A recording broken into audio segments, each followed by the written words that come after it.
Hello everyone, in this video we will talk about what will happen if Pakistan defaults and what are some steps that each individual can take to ensure to safeguard their interest. Based on the current situation of Pakistan and comparing it with the historical trends of countries that have actually gone into default like Mexico, Sri Lanka, Lebanon and Ukraine, it is highly likely that the Pakistan is going to go into default as the government is currently only working on short-term plans and there are no long-term plans in the pipeline to ensure that Pakistan can recover from this default. So now let's talk about immediate things that will happen once the Pakistan default is confirmed. Firstly, the Pakistan rupee to dollar conversion rate will go beyond rupees 400 per dollar. The petrol prices will simultaneously increase with the increase in dollar. I created a video 2 months back where I mentioned that the fuel price will mirror the US dollars. Some people did take a troll on me at that time, however, today both fuel and dollar price are in the similar range. Fuel scarcity or shortage will be observed across the whole country, which in turn will start the black market for fuel, just like in the countries that I mentioned at the start of my video. And it will be very expensive that the middle class people won't be able to afford it. Thirdly, the government sector employees will be impacted with reduced salaries and later no salaries at all. They may receive salaries quarterly or semi annually. This irregular salary payment cycle will be an account of government's inability to pay salaries to its people. Similarly, all pensioners will be impacted.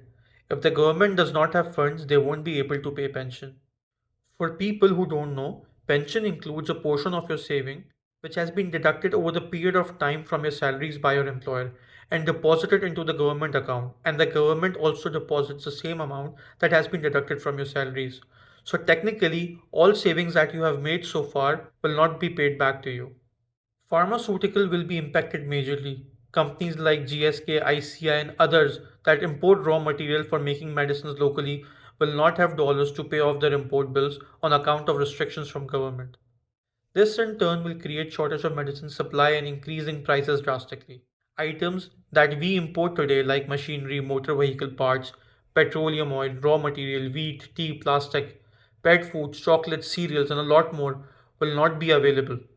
And all the local produce will be so expensive that the people won't be able to afford it. Prices of electricity and gas will hike to a level that it will become unaffordable. The government increased the electricity price per unit last Friday. It's all over the news, so I will not go in details. With the country's default, citizens will also start defaulting in paying off their loans, electricity bills, gas, and telephone. The government is going to announce a complete blackout for private sectors after 5 pm, which in turn will impact industries that work after 5, for example, call center industries. The cost of running operations in call center will be so high that these companies will start losing their foreign contracts. Now let's talk about some monetary restrictions. It does not matter how much money you will have in your account. The state bank will place a restriction that you can only take out or withdraw 50,000 from your account. Currently, there are similar restrictions in Sri Lanka and Lebanon on the personal accounts. This will also impact private businesses. With monetary restrictions, all businesses will reconsider their operational expenses, including staff salaries. How businesses will pay off their day to day expenses of running a business along with staff salaries is a big question mark. There will be no profit rate on saving account, so the money in your account will devalue on account of rising inflation and exchange rates.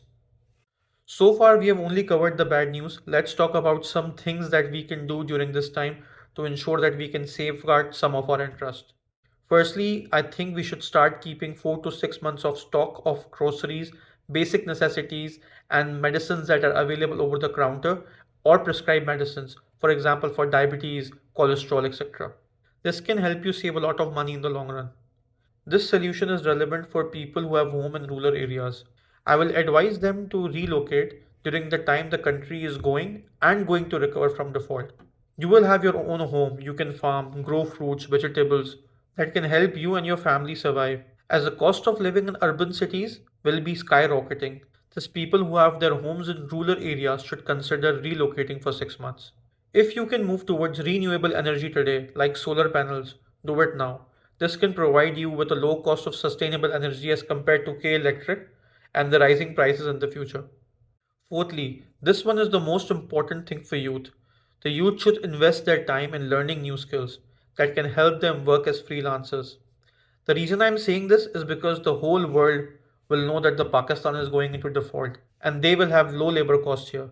as this time will create an opportunity for them to earn on the skills that they have learned, because all the foreign people will come on these platforms for freelancing to ensure that they get the right individual who have the right skills and they can get their work done at low cost. The key skills that are trending at the moment and will trend in the future are data analytics, social media marketing, video editing, financial modeling, Power BI, Tableau, Alteryx, cloud computing, and a lot more that is related to technological field. There are a lot of courses available on websites. I make videos on this on regular basis, so if you can subscribe, you can see from which website you can take a course and get it done. Fifth, if you have skills like haircutting, plumber, electrician, driving, these skills are high in demand. Apply for immigration to Canada, European Union, USA, and based on skilled labor, you and your family can move out of the country. Lastly, I think there are some measures that government can also take.